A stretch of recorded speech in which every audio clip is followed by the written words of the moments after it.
Monyong HD bukan nama resmi di peta, tapi begitulah orang-orang menyebut daerah itu. Sebuah kawasan padat di kota hujan, tak jauh dari jalur KRL yang setiap beberapa menit meraung melintas. Di tempat inilah Intan dan Erwan memilih menetap. Kontrakan mereka kecil, berdinding kayu dengan langit-langit rendah. Setiap kali hujan deras mengguyur, suara tetesan air dari atap bocor terdengar lebih nyaring daripada seharusnya. Tapi bagi mereka, tempat ini sudah lebih dari cukup. Alasannya sederhana, kata Erwan suatu malam. Dekat sama stasiun, gampang kalau mau kemana-mana. Intan tertawa kecil, menyandarkan punggungnya di dinding yang terasa lembab. Kita MAH kemana-mana juga harus nunggu ada yang jemput, Kang. Bagi kebanyakan orang, tinggal di daerah itu mungkin tidak nyaman. Gangnya sempit, suara bising KRL selalu hadir, dan lingkungannya dipenuhi orang-orang dengan kehidupan yang tak biasa. Banyak yang berprofesi sebagai tukang pijat, pengamen, atau pedagang kerupuk, seperti mereka. Tapi di balik itu semua, ada sesuatu yang tidak semua orang tahu, atau mungkin memilih untuk tidak peduli. Ada desas-desus tentang kehidupan di sana yang sedikit berbeda. Tentang orang-orang yang terlalu bebas dalam pergaulan, terlalu sering berganti pasangan, dan seolah punya aturan sendiri dalam menjalani hidup. Mereka yang tinggal di sana, sebagian besar tunanetra, terikat dalam ikatan yang lebih dari sekadar persahabatan. Keberadaan mereka di Monyong HD bukan hanya soal bertahan hidup, tapi juga bertahan dalam sebuah rahasia yang tak pernah dijelaskan secara terbuka. Sekte Jamban Koneng, nama yang sudah sangat dikenal di daerah itu, adalah bagian dari rahasia itu. Bagi orang luar, sekte ini hanyalah cerita yang datang dan pergi, tapi bagi mereka yang sudah terlibat, itu adalah sesuatu yang lebih besar dari sekadar perkumpulan biasa. Di luar, orang banyak berbicara tentang Jamban Koneng dengan cemas, menggambarkan mereka sebagai kelompok yang suka melakukan ritual aneh, berkumpul di tempat gelap, dan tidak pernah jelas tujuannya. Tapi bagi Intan dan Erwan, itu bukan urusan mereka. Mereka hanya mendengar rumor tentang orang-orang yang sepertinya tak pernah merasa cemas, selalu menghilang pada malam hari, dan selalu kembali dengan tatapan kosong. Mereka hanya ingin hidup tenang, meskipun kadang-kadang ada rasa tidak nyaman yang mulai tumbuh.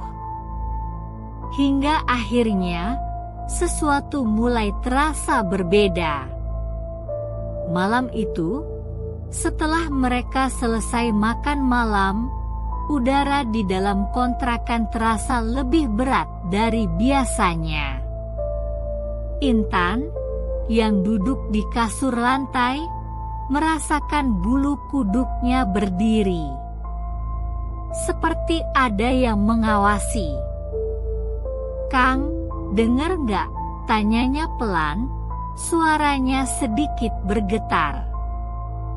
Erwan, yang sejak tadi diam, menghela napas. "Dari tadi." Intan memasang telinga, mencoba mendengarkan lebih jernih. Suara hujan yang jatuh perlahan di atap, gemuruh yang hampir tak terdengar dari kereta yang lewat jauh di luar, dan suara-suara kehidupan malam di luar sana, semuanya terdengar biasa. Namun, perasaan itu tetap ada. Seperti ada yang mengintai dari balik bayangan gelap yang terlempar oleh lampu jalan yang redup di luar jendela. Seseorang atau sesuatu ada di luar sana. Perasaan tak nyaman semakin menguasai. Dan mereka baru menyadari, di kontrakan ini, mereka tidak pernah benar-benar sendiri. Keesokan harinya, Intan dan Erwan memutuskan untuk berjalan-jalan keluar kontrakan. Meskipun gang di sekitar rumah mereka sempit dan sering penuh dengan suara hiruk-pikuk, mereka merasa perlu menghirup udara segar. Ada rasa cemas yang tak bisa mereka hilangkan sejak malam itu. Sesuatu yang ganjil menggelayuti pikiran mereka. Erwan berjalan lebih dulu, memimpin Intan dengan langkah tenang. Intan menggenggam pundaknya erat-erat. Seperti biasa, mereka berjalan berdua, dan dengan cara itu, dunia mereka yang gelap terasa sedikit lebih terarah. Intan hanya bisa mendengar langkah kaki Erwan yang mantap, dan suara KRL yang sesekali terdengar jauh, menggema di sepanjang rel. "Ada yang aneh, Kang," kata Intan dengan suara pelan. Suara gugup sedikit tercium di antara kata-katanya. Erwan hanya mengangguk, seolah mengerti tanpa perlu banyak bicara. Ia juga merasakan hal yang sama. Meskipun mereka sudah sering kali berjalan di gang sempit ini, ada sesuatu yang berbeda malam itu, sebuah rasa yang lebih berat, lebih menekan. Sesuatu yang tak tampak namun sangat terasa.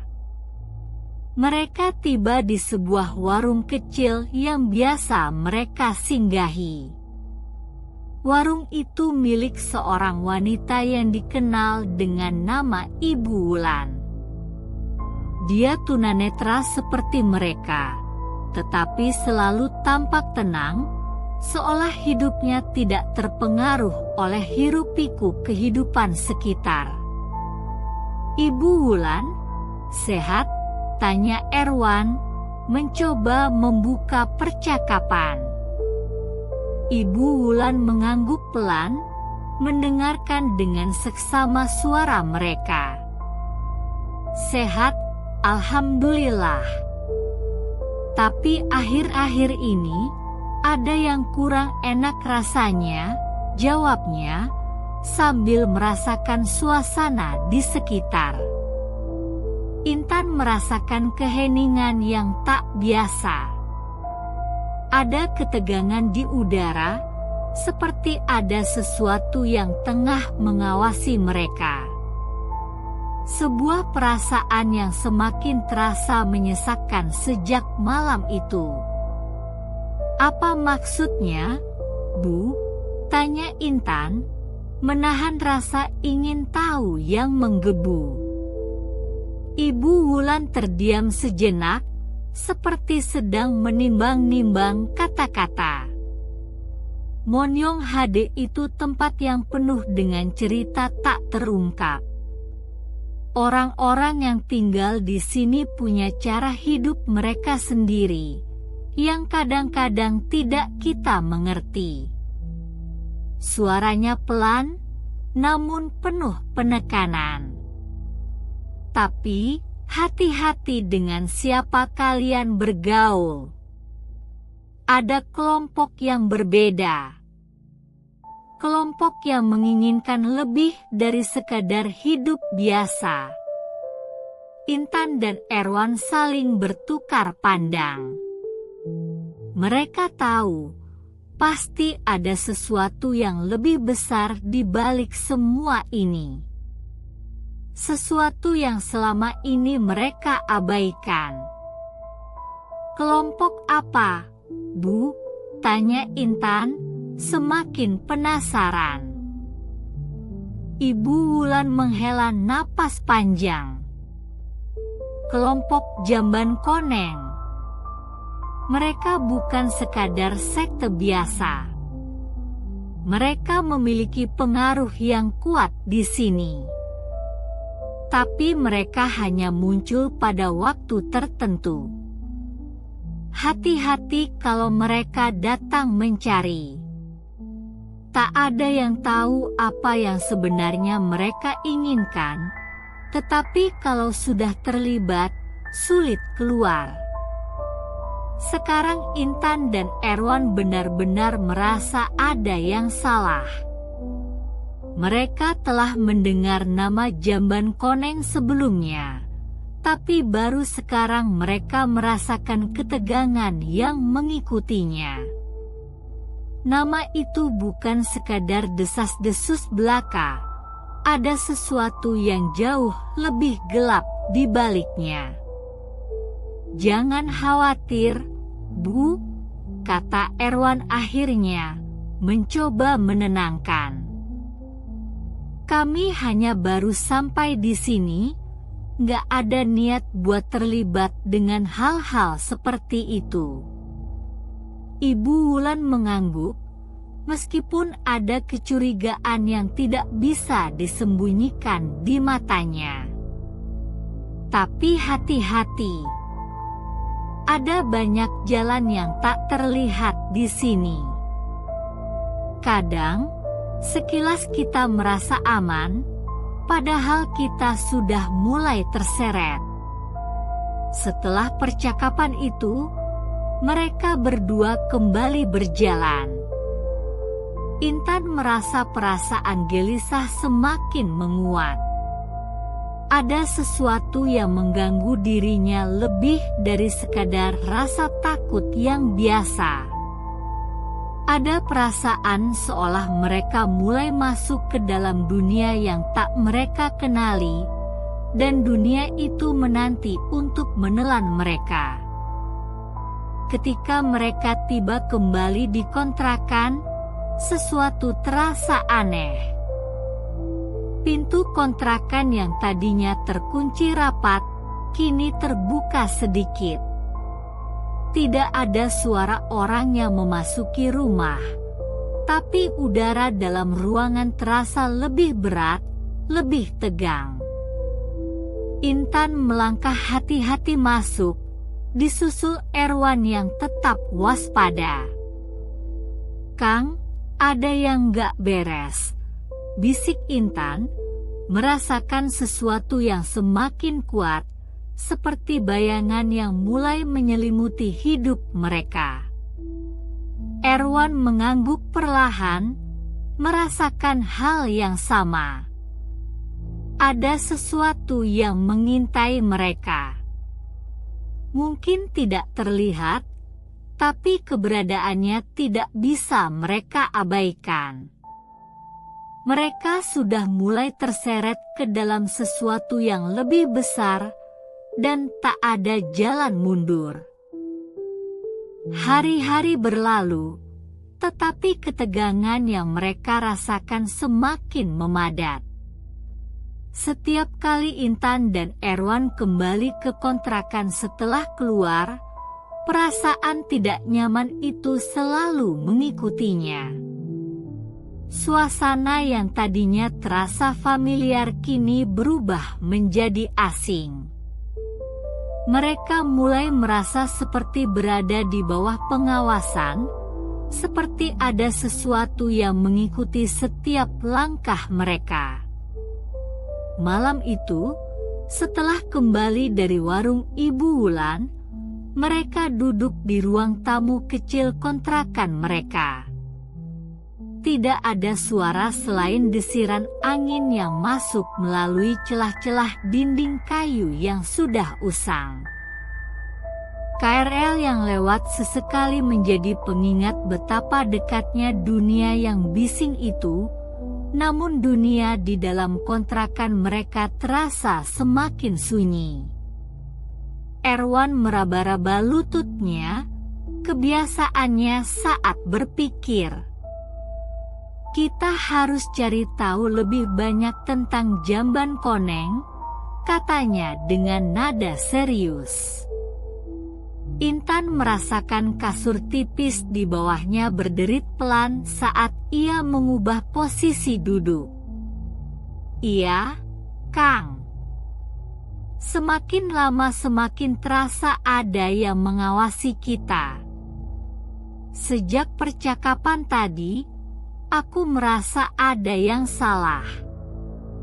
Erwan menghela napas, kemudian mengetukkan jemarinya ke lantai kayu, menciptakan suara pelan. Aku juga merasakannya. Tapi kalau kita terlalu terbuka, mereka bisa saja tahu kita mulai curiga. Mereka terdiam, berpikir. Ada banyak hal yang belum mereka pahami tentang sekte itu. Ibu Wulan memang memperingatkan mereka, namun tetap saja ada banyak teka-teki yang belum terpecahkan. Apa sebenarnya yang mereka inginkan? Mengapa mereka memilih tempat ini untuk beroperasi? Dan kenapa orang-orang di sekitar mereka, seperti Ibu Wulan, tampak tahu lebih banyak daripada yang mereka ungkapkan? Sementara itu, angin malam berdesir lebih keras. Seperti ada yang menggelayuti udara, membekukan segala gerakan. Intan mengusap lengannya yang tiba-tiba terasa dingin. Bukan karena suhu udara, tapi karena firasat buruk yang terus menghantuinya.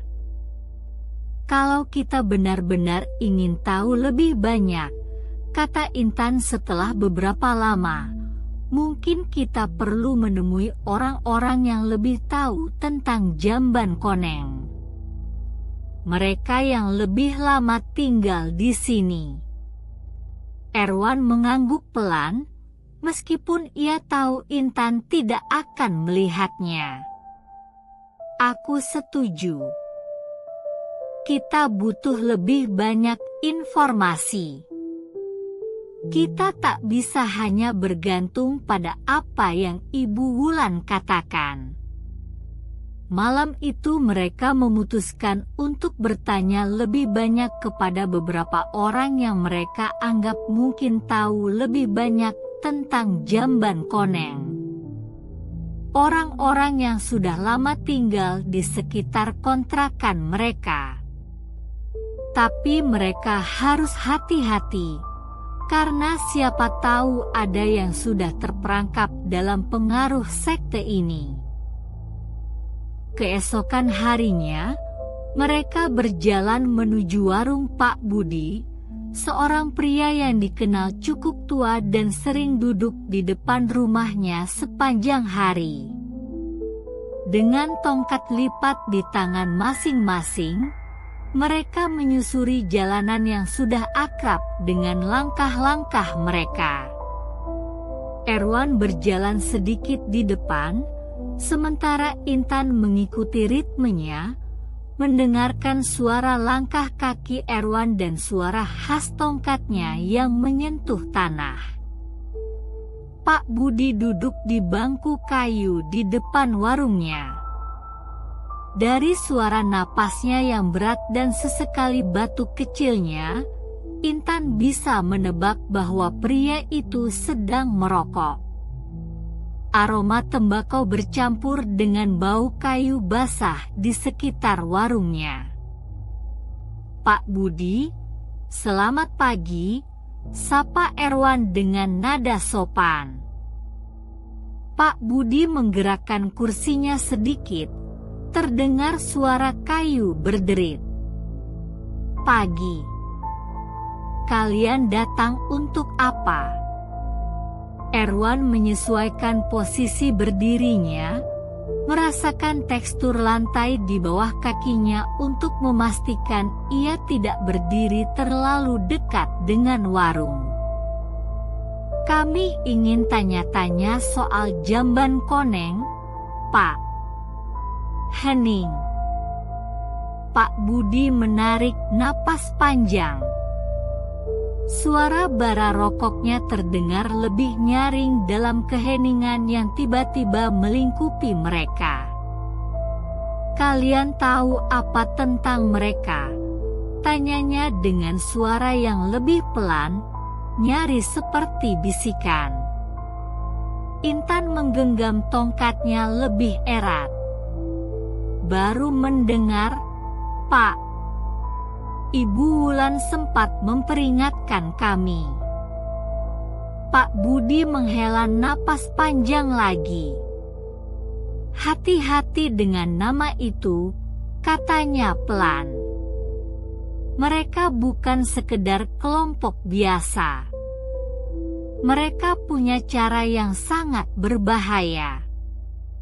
Mereka mencari orang-orang yang merasa kehilangan arah dalam hidup, dan mereka menawarkan sesuatu yang seolah sangat menggiurkan.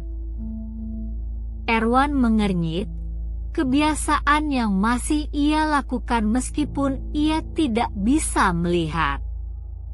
Apa yang mereka tawarkan? Pak Budi mengetukkan jarinya ke meja kayu di depannya, menciptakan bunyi tumpul berulang. Mereka menawarkan kekuatan. Kekuatan yang membuat orang merasa lebih berkuasa, lebih dihargai. Tapi untuk itu, mereka harus mengikuti aturan yang sangat ketat. Begitu terlibat, hampir tak ada jalan keluar. Intan merasakan perutnya mulas. Mereka pakai ilmu hitam, Pak. Pak Budi terdiam lama sebelum menjawab, suaranya lebih rendah dari sebelumnya. Lebih dari itu, mereka bukan hanya sekadar percaya pada hal-hal mistis, mereka hidup di dalamnya. Ada sesuatu yang mereka sembah, sesuatu yang tak bisa dijelaskan dengan akal sehat. Pak Budi menggeser kursinya lagi, kali ini lebih gelisah. Kalian harus tahu, jamban koneng itu bukan nama sembarangan. Dulu, di tempat yang sekarang jadi gang sempit dekat rel itu, ada jamban umum berwarna kuning. Orang-orang sering buang hajat di sana, tapi anehnya, ada kejadian-kejadian ganjil. Orang yang masuk sendirian bisa hilang, atau tiba-tiba kesurupan. Sampai akhirnya, ada seseorang yang bilang bahwa tempat itu sudah jadi sarang mereka yang tak kasat mata. Lama-lama, orang-orang mulai percaya kalau tempat itu adalah gerbang menuju sesuatu yang lebih gelap. Sekte itu tumbuh dari sana, menyebar diam-diam, merekrut mereka yang bisa mereka kendalikan. Intan dan Erwan merasakan hawa di sekitar mereka semakin berat. Kalian tak akan melihat tanda-tanda mereka secara jelas, lanjut Pak Budi. Tapi kalau kalian sudah terlalu dalam mencari tahu, mereka pasti akan memperhatikan kalian. Setelah percakapan itu, Erwan dan Intan merasa semakin terperangkap dalam misteri ini.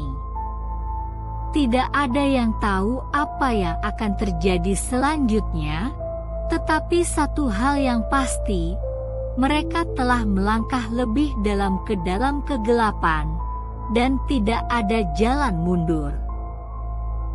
Malam itu, Intan dan Erwan tidak bisa tidur. Di luar, suara KRL sesekali menggetarkan kaca jendela kecil kontrakan mereka.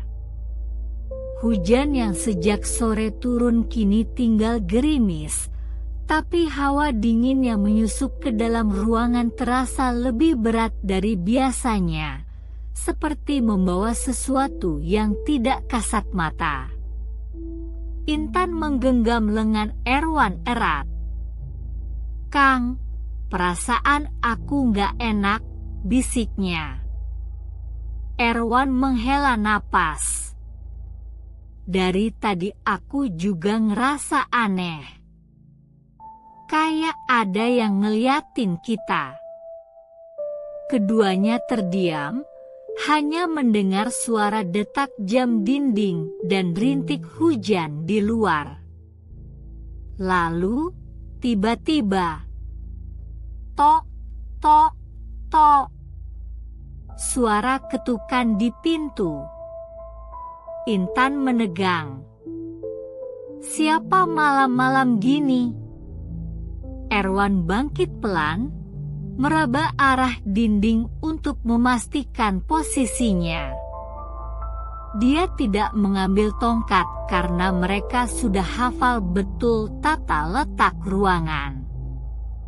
Dengan hati-hati, ia mendekati pintu. "Siapa?" tanyanya, suaranya lebih rendah dari biasanya. Tak ada jawaban. Hanya suara gerimis di luar. Intan menahan napas. "Kang, jangan buka." Tapi sebelum Erwan bisa bergerak, pintu itu terbuka sendiri. Udara dingin menerobos masuk, membawa bau tanah basah bercampur aroma anyir yang aneh. Di ambang pintu, seseorang berdiri. Napasnya tersengal, seperti habis berlari jauh. "Pak Budi." Intan mengenali suara itu, meski terdengar lebih berat dari biasanya. Pak Budi, pemilik warung dekat stasiun, berdiri di sana dengan tubuh basah kuyup. Nafasnya memburu, dan kakinya seolah gemetar saat melangkah masuk tanpa dipersilakan. "Kalian harus pergi dari sini," katanya, suara parau. Mereka sudah tahu. Erwan mengernyit. "Mereka siapa?" Pak Budi menelan ludah. "Jamban Koneng." Ruangan mendadak terasa lebih dingin. Erwan meraba bahu Pak Budi, memastikan lelaki tua itu ada di sana, nyata, bukan sekadar bayangan di kepalanya. "Pak, tolong jelaskan. Apa itu Jamban Koneng?" Pak Budi terduduk di lantai, tubuhnya masih menggigil.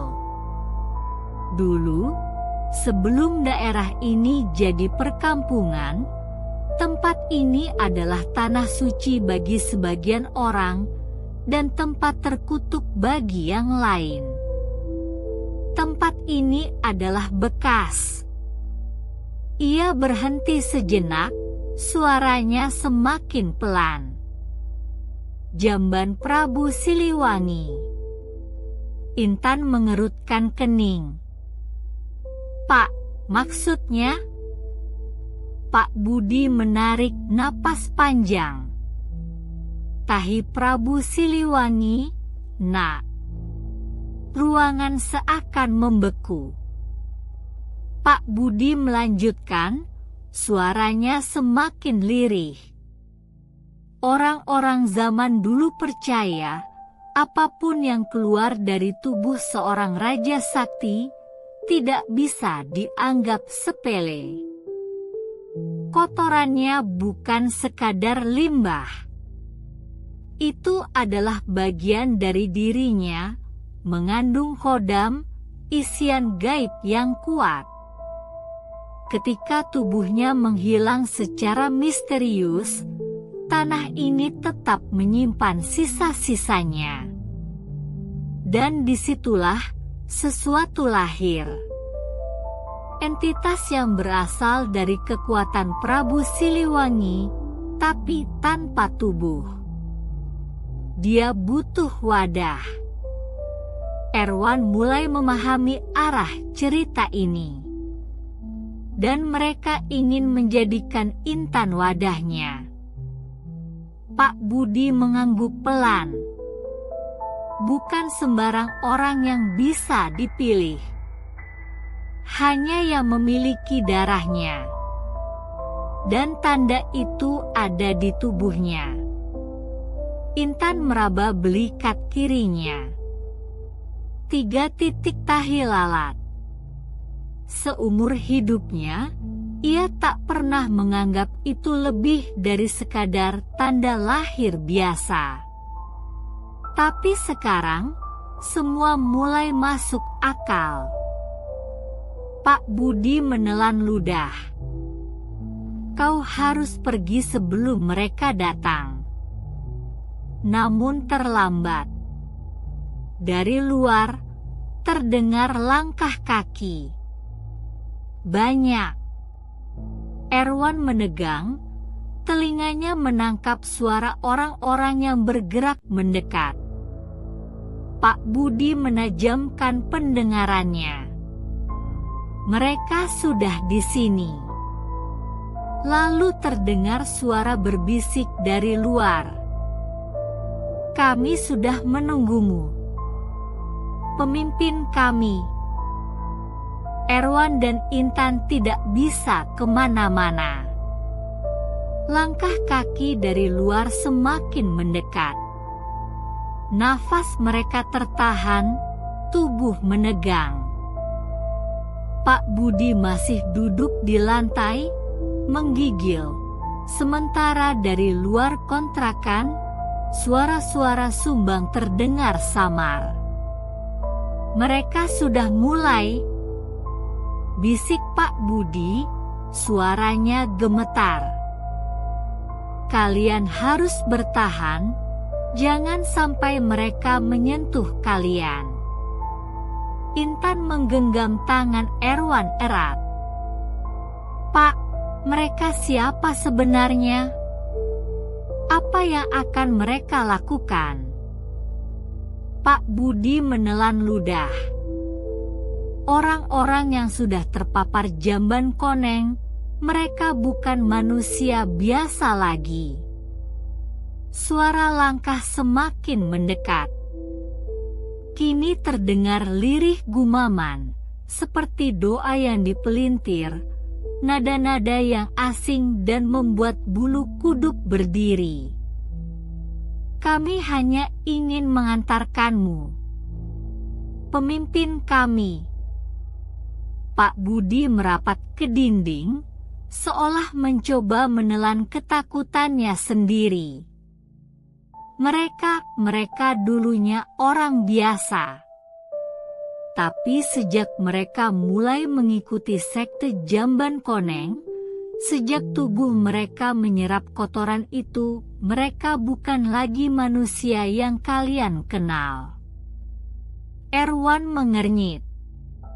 Menyerap? Maksudnya bagaimana? Pak Budi menarik napas panjang, lalu menjawab dengan suara bergetar. Ritual mereka, setiap malam bulan gelap, mereka akan mengolesi tubuh mereka dengan kotoran manusia. Bukan sembarang kotoran, tapi yang sudah dicampur dengan tanah dari bekas tempat berak Prabu Siliwangi. Mereka percaya, Di dalamnya ada sisa energi leluhur yang akan memberi mereka kekuatan, pencerahan, dan jalan menuju kebebasan sejati. Intan merasa mual. Jadi mereka benar-benar mengolesi tubuh mereka dengan... Ya, sahut Pak Budi cepat. Dan semakin lama mereka melakukan itu, semakin kotor jiwa mereka. Mereka mulai merasa tidak terikat pada aturan manusia. Norma-norma jadi kabur. Mereka bebas melakukan apa saja. Berganti-ganti pasangan, mengumbar hawa nafsu, melakukan segala hal yang di luar batas kewajaran. Karena mereka percaya, mereka sudah melampaui manusia biasa. Mereka bukan lagi bagian dari dunia ini, melainkan bagian dari sesuatu yang lebih besar. Erwan mengepalkan tangan. Jadi itu sebabnya di daerah ini banyak orang yang hidup seenaknya. Pak Budi mengangguk. Bukan hanya karena lingkungan. Mereka sudah terpapar. Kotoran itu bukan sekadar benda fisik, tapi juga meresap ke dalam jiwa mereka. Membuat mereka kotor, dalam arti yang sebenarnya. Dari luar, suara tawa terdengar. Pelan, mengerikan. Pemimpin kami, keluarlah, kami sudah menunggumu begitu lama. Intan menahan napas. Kang, mereka sudah di depan pintu. Langit malam merayap pekat. Angin berhembus membawa aroma yang tak kasat mata namun menusuk tajam ke dalam kesadaran mereka yang awas. Orang-orang biasa, mereka yang tidak terpapar jamban koneng, satu persatu mulai terlelap dalam tidur yang tak wajar. Seolah tertidur oleh bisikan halus yang merayap dari bau yang menyelimuti tubuh para anggota sekte. Erwan dan Intan terdesak ke sudut ruangan, sementara Pak Budi menatap ke pintu yang kini bergetar, diketuk oleh tangan-tangan tak terlihat. Mereka datang. Bisik Pak Budi. Langkah kaki menyeret dari luar, gerakan lambat namun pasti.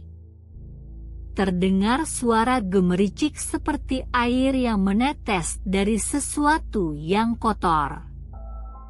Aroma busuk semakin menusuk. Jangan hirup terlalu dalam, seru Pak Budi. Ini cara mereka menyusup ke pikiran kita. Bau itu, hipnosisnya, bisa membuat kita tunduk tanpa sadar. Erwan menelan ludah.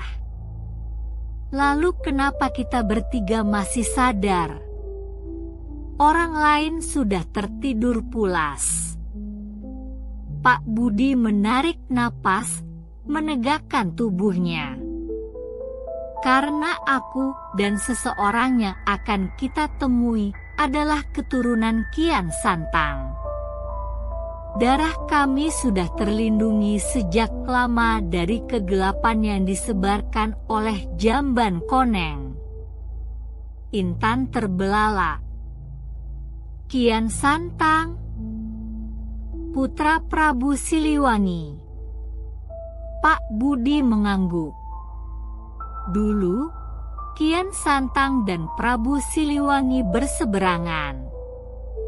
Siliwangi tetap setia pada ajaran lama, sedangkan Kian Santang menemukan jalan lain.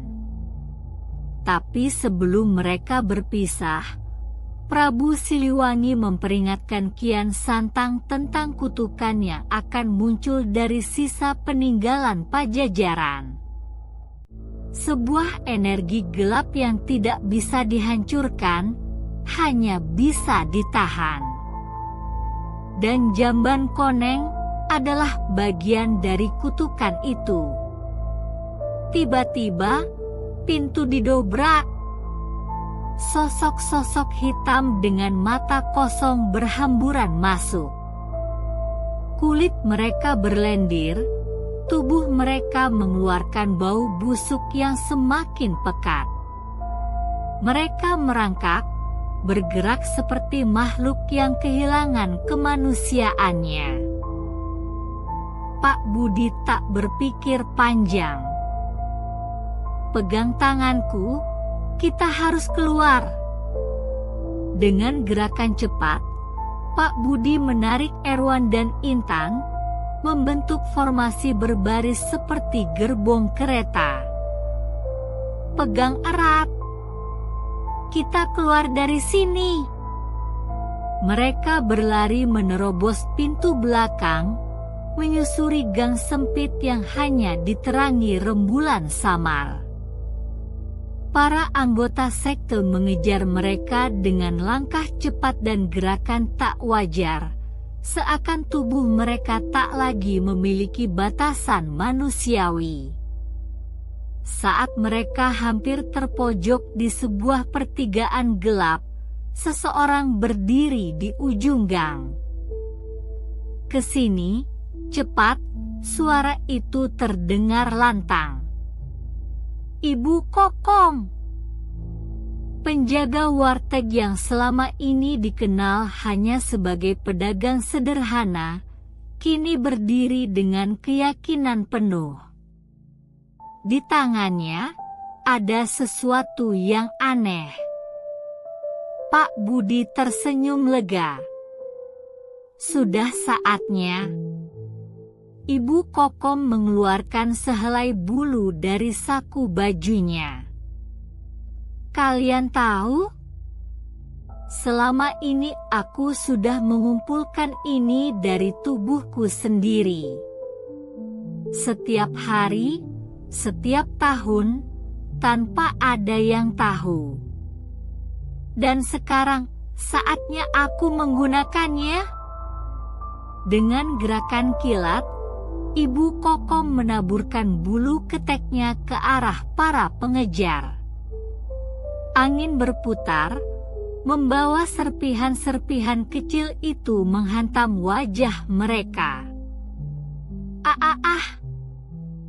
Para anggota sekte Jamban Koneng menjerit kesakitan.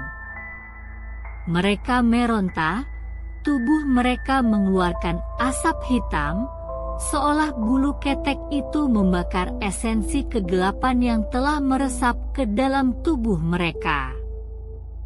"Itu netralisir alami," kata Ibu Kokom sambil terkekeh.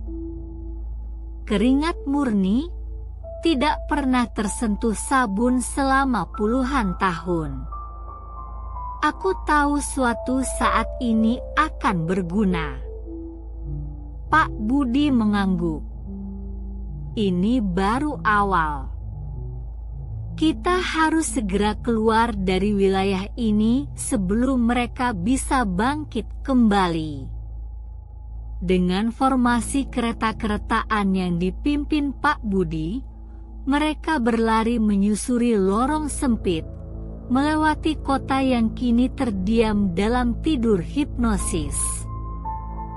Kemanapun mereka pergi, hanya mereka bertiga yang tetap sadar. Pertarungan belum berakhir.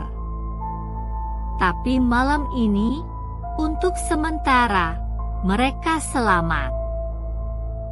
Pak Budi, Intan, dan Erwan terus berlari dalam gelap, napas mereka memburu. Dari belakang, suara langkah para pengikut Jamban Koneng semakin mendekat. Aroma busuk yang mereka bawa semakin menusuk, membuat udara terasa berat. Ibu Kokom berjalan di depan mereka, tangan kirinya menggenggam segumpal bulu ketek yang sudah bercampur dengan keringat bertahun-tahun. "Maju terus! Jangan lihat ke belakang," seru Pak Budi. "Gimana mau lihat ke belakang? Saya dari lahir juga nggak bisa lihat, Pak," sahut Erwan, panik. Intan merasakan tangan Pak Budi menggenggam erat lengannya, seakan memastikan mereka tetap bersama. Ibu Kokom berhenti sejenak, merogoh sesuatu dari sakunya, sejumput bulu ketek lagi. Dengan gerakan cepat, ia menaburkan bulu itu ke arah pengikut jamban koneng yang mendekat. "Hap! Rasakan ini!" teriaknya sambil melempar bulu-bulu ke udara. Begitu bulu ketek itu menyentuh mereka, para pengikut sekte langsung merintih kesakitan. Tubuh mereka bergetar, seolah-olah ada kekuatan yang menghambat mereka untuk bergerak maju. Pak Budi melanjutkan perjalanan sambil bercerita, "Dulu, Kian Santang adalah putra Prabu Siliwangi. Ia memiliki kekuatan luar biasa dan sempat menaklukkan tanah-tanah jauh dengan ajaran Islam. Tapi ada satu kelompok sesat yang menolak ajarannya. Mereka adalah leluhur jamban koneng ini. Mereka melakukan ritual terlarang, mencoba mendapatkan kekuatan dari kotoran manusia. Kian Santang murka, ia mengutuk mereka agar selalu berada dalam kegelapan, tersembunyi dari dunia luar. Dan sekarang mereka kembali karena jamban koneng sudah dibuka kembali," gumam Intan. Tiba-tiba, dari persimpangan gang, muncul lebih banyak pengikut sekte. Mereka sudah mengepung dari berbagai arah. "Kita dikepung," seru Erwan. Ibu Kokom tersenyum tipis. Ia merogoh sesuatu dari tas kain lusuhnya. Dengan gerakan dramatis, ia mengeluarkan gumpalan bulu ketek terakhir yang selama ini ia simpan dalam wadah khusus. "Inilah saatnya aku menggunakan senjata pamungkasku. Bulu ketek warisan leluhur." Ia melempar bulu-bulu itu ke udara sambil membaca mantra yang diwariskan turun-temurun. Para pengikut jamban koneng yang terpapar bulu itu langsung jatuh satu persatu, merintih kesakitan. "Pak Budi! Ayo sekarang!" teriak Ibu Kokom. Tanpa membuang waktu, mereka berempat kembali berlari, meninggalkan tubuh-tubuh yang terkapar. Kini hanya satu tujuan mereka, keluar dari zona terkutuk ini sebelum fajar menyingsing. Namun, dari kejauhan, suara tawa menggema. "Kalian pikir bisa kabur semudah itu?" Suara berat itu bergema, menggetarkan udara malam. Sosok tinggi besar muncul dari kegelapan, dengan tubuh yang dipenuhi lumpur hitam dan mata berkilat menyeramkan. "Pemimpin jamban koneng," bisik Pak Budi. "Mereka belum benar-benar bebas. Pertarungan terakhir akan segera dimulai." Suasana semakin menegangkan. Makhluk dari sekte Jamban Koneng itu semakin mendekat, tubuhnya semakin besar dan memancarkan energi kegelapan yang mengancam seluruh keberadaan mereka. Pak Budi, Ibu Kokom, dan Intan berdiri di tengah medan pertempuran. Waktu hampir habis. Pak Budi dengan tegas memegang tangan Intan. Ingat, Intan, hanya ada satu cara untuk menghentikan makhluk ini. Kotoranmu. Itu kunci yang akan mengalahkannya. Intan merasa bingung, bahkan ngeri. Tapi bagaimana bisa kotoran saya mengalahkan makhluk itu? Ibu Kokom, yang sudah lama menunggu momen ini, berkata dengan penuh keyakinan, Intan, ini adalah kekuatan yang ada dalam dirimu, kekuatan yang bahkan kamu sendiri tidak sadar. Kamu adalah kunci untuk menghentikan semua ini. Di tengah kebingungannya, Intan mulai merasakan sesuatu yang berbeda dalam tubuhnya. Rasa cemas, takut, dan kekuatan yang baru muncul di dalam dirinya membuatnya mulai sadar. Saat itu, sebuah bisikan samar terdengar di dalam dirinya, seakan suara dari zaman lampau yang mengingatkannya tentang apa yang harus dilakukan. Pak Budi menarik Intan ke tempat yang lebih aman, jauh dari makhluk itu. Mereka mendekati sebuah sudut yang terlindung dari serangan, sebuah tempat yang cukup jauh dari kerumunan anggota sekte yang masih terhanyut dalam kekuatan bau kotoran. Erwan tetap berada di samping mereka, dengan wajah cemas namun penuh harapan. Intan, kata Pak Budi, ini adalah waktu yang harus kamu manfaatkan. Jangan ragu. Lakukan apa yang harus dilakukan. Ibu Kokom mengelus bahu Intan, memberikan dukungan moral. Ini adalah pengorbanan yang akan menyelamatkan kita semua. Dengan rasa cemas yang menyesakkan, Intan akhirnya menyadari bahwa dia tidak punya pilihan lain. Ia mulai merasakan dorongan kuat dalam dirinya, keinginan untuk mengakhiri semua ini, untuk menghentikan makhluk itu dari menguasai segalanya. Pak Budi memberi ruang, berdiri di sampingnya, sementara Ibu Kokom memberi tanda agar mereka menjaga jarak dari Intan. Beri dia waktu. Biarkan proses ini berjalan. Hanya dengan cara ini makhluk itu bisa dihancurkan, kata Ibu Kokom dengan percaya diri. Di tempat yang terlindung ini, Intan mulai merasakan perubahan pada dirinya.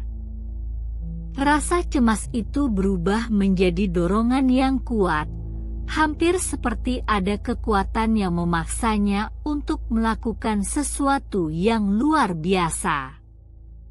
Dengan cemas, ia merunduk dan merasakan perutnya mulai memberikan tanda. Kotoran itu datang tanpa bisa ditahan lagi. Dalam momen hening dan penuh ketegangan itu, Intan tahu bahwa ini adalah bagian dari takdirnya, kotoran yang akan mengalahkan makhluk itu.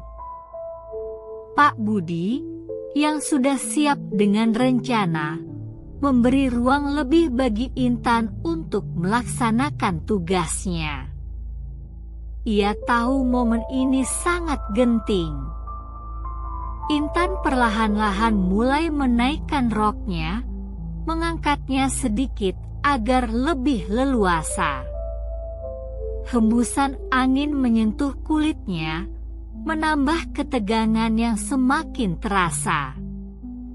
Setelah itu, dengan pelan dan hati-hati, Intan menurunkan celana dalamnya.